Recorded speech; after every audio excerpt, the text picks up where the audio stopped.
Bueno, vamos a hablar ahora del escalamiento de esa retórica entre la administración Trump hacia el régimen de Nicolás Maduro en Venezuela, porque la pregunta central es hacia qué escenario nos estamos encaminando. Esta noche me acompaña el doctor Jorge Contese, profesor de Derecho Internacional por la Universidad de Rutgers.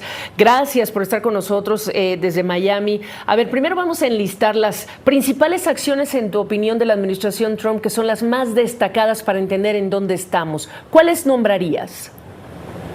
Buenas noches, Gaby. Yo diría que esto comienza el día 1 de la administración de Donald Trump, cuando mediante un decreto, una orden ejecutiva, lo que hace el gobierno es declarar que hay una emergencia, que hay una, comillas, invasión, y luego en otra orden ejecutiva que corresponderá designar a carteles como organizaciones terroristas extranjeras, que posteriormente en febrero el secretario de Estado, Marco Rubio, hace un listado, publica un listado de cuáles son estos carteles que formarían, digamos, este tipo de organizaciones terroristas, y ya en el verano, cuando comienza, digámoslo así, la movilización de tropas hacia el Caribe, y lo último que tenemos, diría yo, hace ya un par de días, es la designación del fentanilo, dado que todo esto se entiende como organizaciones que trafican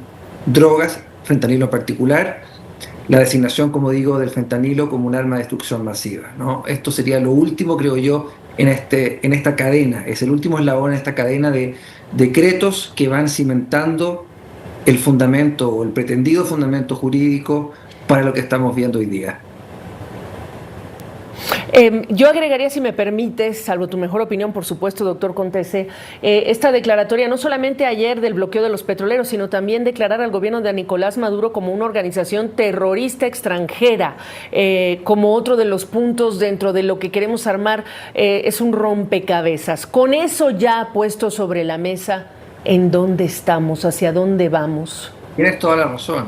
Y de hecho, hemos entrado, creo yo, en una dimensión lamentablemente, creo yo, sin retorno, porque lo que tú mencionas, Gaby, correctamente, es el bloqueo de puertos o de las costas. Esta es una definición de la Asamblea General que luego toma el Estatuto de Roma. El bloqueo de puertos o de las costas de un Estado por parte de las Fuerzas Armadas de otro Estado es lo que se llama en derecho internacional una agresión.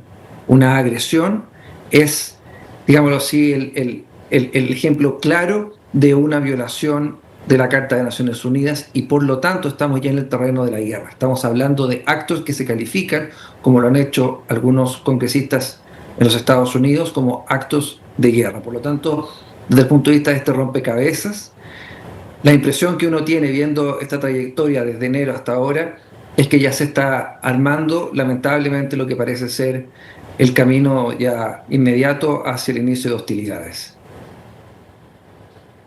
El Congreso estadounidense, como tú señalas, doctor Contese, hoy le fueron rechazados, le reviraron dos resoluciones interesantes, pero era básicamente para acotar acciones militares adicionales sin el explícito consentimiento del Congreso estadounidense, porque la Constitución dice ningún acto de guerra sin que el Congreso lo apruebe. Y mira dónde estamos. Claro, lo que pasa es que esto llega tarde. Nosotros conversamos de esto, yo diría, hace por lo menos 1 o 2 meses, y una de las cosas que yo te decía entonces, Gaby, era la llamativa ausencia del Congreso. ¿Por qué? Porque efectivamente, como tú señalas, bajo la Constitución de los Estados Unidos, en su artículo 1, se señala expresamente que le corresponde como atribución única y exclusiva la declaración de guerra al Congreso de la Nación. No es un acto del Ejecutivo. Entonces, cuando yo digo que el inicio de hostilidades es en base a lo que el propio presidente Trump ha venido diciendo respecto de hostilidades en tierra, porque llevamos ya un par de meses con hostilidades, con ataques, probablemente tal, con uso de la fuerza, en aguas internacionales, en el Caribe y en el Pacífico Oriental, ¿no?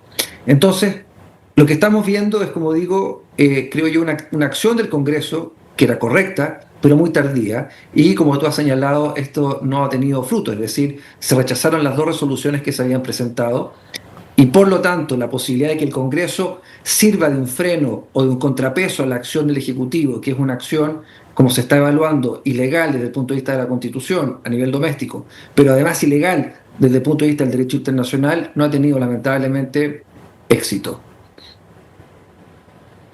Ahora, voy a hablar de líderes afines o progresistas, como por ejemplo el propio presidente Lula, la presidenta de México, que están llamando a la calma, un llamado que se antoja hasta cierto punto tardío, pero la presidenta de México dice, Naciones Unidas tendría que estar haciendo algo. Sabemos ya que el presidente Maduro habló con el secretario general de Naciones Unidas.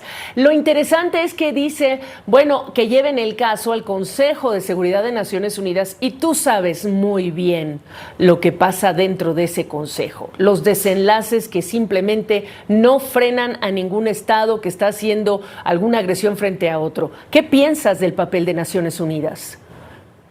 Yo te diría que acá se produce un paralelo que es algo trágico, porque Naciones Unidas se muestra, creo yo, por primera vez de manera muy evidente, incompetente e impotente frente a un acto de agresión, cuando Estados Unidos va a la guerra en contra de Irak el 2003, y todo esto inicia, por supuesto, por los ataques terroristas del 2001.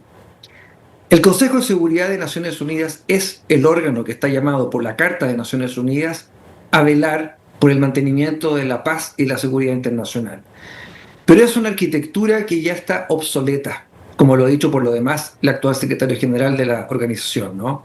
¿Por qué? Porque fue creado para un momento de la historia de la vida, post Segunda Guerra Mundial, que hoy día no tiene ninguna relación. Entonces habían 50 estados, hoy día son 196, 193 estados. La idea de que existan miembros permanentes con derecho a veto, entonces puede haber tenido alguna racionalidad, pero hoy día lo que está ocurriendo con ello es que respecto de los conflictos que Naciones Unidas debiera estar abordando, se produce este tapón en que los vetos cruzados inmovilizan al Consejo de Seguridad. La presidenta Sheinbaum tiene toda la razón. Naciones Unidas debiera estar actuando acá, debiera estar interviniendo, debiera haber una sesión extraordinaria del Consejo de Seguridad, pero desde luego sabemos lo que va a pasar, dado que Estados Unidos es uno de los miembros permanentes y por lo tanto tiene veto. Para cerrar entonces, doctor Contese, esta es una prueba también de fuego para la comunidad internacional, pero para la propia Naciones Unidas, cuando estamos hablando de que quizás será liderada por una persona, un latinoamericano, una vez se elija en los próximos meses. En el nuevo orden mundial, donde es la ley del más fuerte, a decir de muchos expertos internacionales, ¿qué queda?